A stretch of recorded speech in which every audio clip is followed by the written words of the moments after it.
Baik, Assalamualaikum warahmatullahi wabarakatuh. Perkenalkan, nama saya Andi Ayu Wahyuni dengan NIM D101211077 dari kelas PWKA.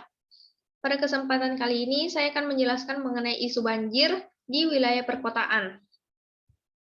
Pertama-tama, kita harus mengetahui apa itu banjir. Jadi, banjir adalah salah satu bencana alam yang menjadikan kondisi daratan tergenang oleh aliran air dalam volume yang berlebihan. Banjir ini bisa terjadi di mana saja, entah itu di pedesaan maupun perkotaan. Namun banjir pada umumnya sering terjadi di wilayah perkotaan. Hal tersebut terjadi karena karakteristik tanah pedesaan mampu mengendalikan proses sirkulasi hujan secara alamiah, karena daya dukung kemampuan tanah terhadap resapannya. Berbeda dengan penggunaan tanah di perkotaan, karena padatnya bangunan pancang dan beton hingga menyebabkan pengaturan air secara alamiah relatif terganggu dan dicirikan oleh besarnya laju limpasan air, bahkan karena kurang mampunya daya tampung aliran, dan terjadilah banjir. Kemudian ada faktor penyebab banjir. Yang pertama yaitu karena faktor alam. Untuk faktor alam, penyebabnya ada 5 macam, yaitu yang pertama geografi. Contohnya, apabila kota dibangun di daerah pegunungan, akan menyebabkan lahan resapan air tertutup oleh bangunan dan infrastruktur kota tersebut, sehingga mengancam kota yang ada di bagian hilir. Kemudian yang kedua yaitu topografi. Pada kondisi permukaan bumi yang bergelombang, kota yang berada pada bagian rendah akan rawan terkena genangan banjir. Kemudian ketiga yaitu geometri alur sungai. Kemiringan dasar sungai yang terlalu besar akan menimbulkan gerusan dasar sungai.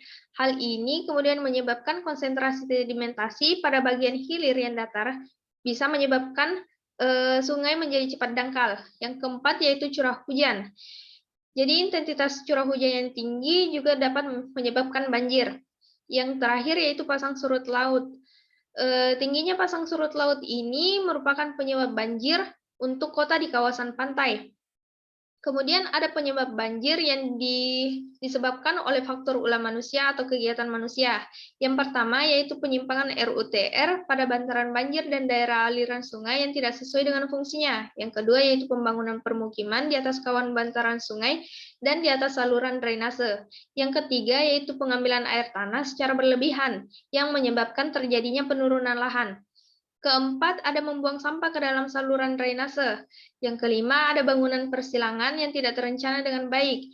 Misalnya, yaitu pipa PDAM, pipa telepon, dan listrik yang melintang di penampang basa saluran.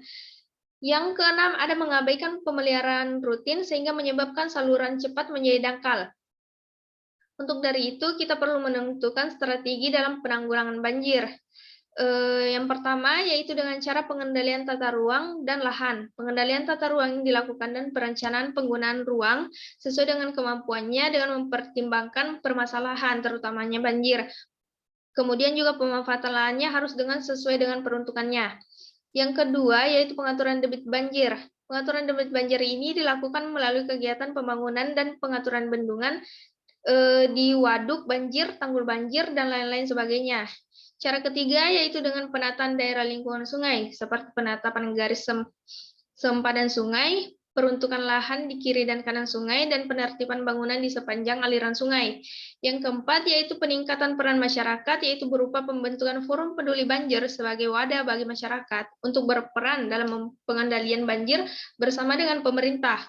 Yang terakhir dalam penanggulangan banjir ini ialah menaati peraturan tentang pelestarian sumber daya air, antara lain tidak melakukan kegiatan kecuali dengan izin dari pejabat yang berwenang. Mungkin hanya itu yang dapat saya sampaikan, kurang dan lebihnya mohon dimaafkan. Wabillahi taufiq wal hidayah. Wassalamualaikum warahmatullahi wabarakatuh.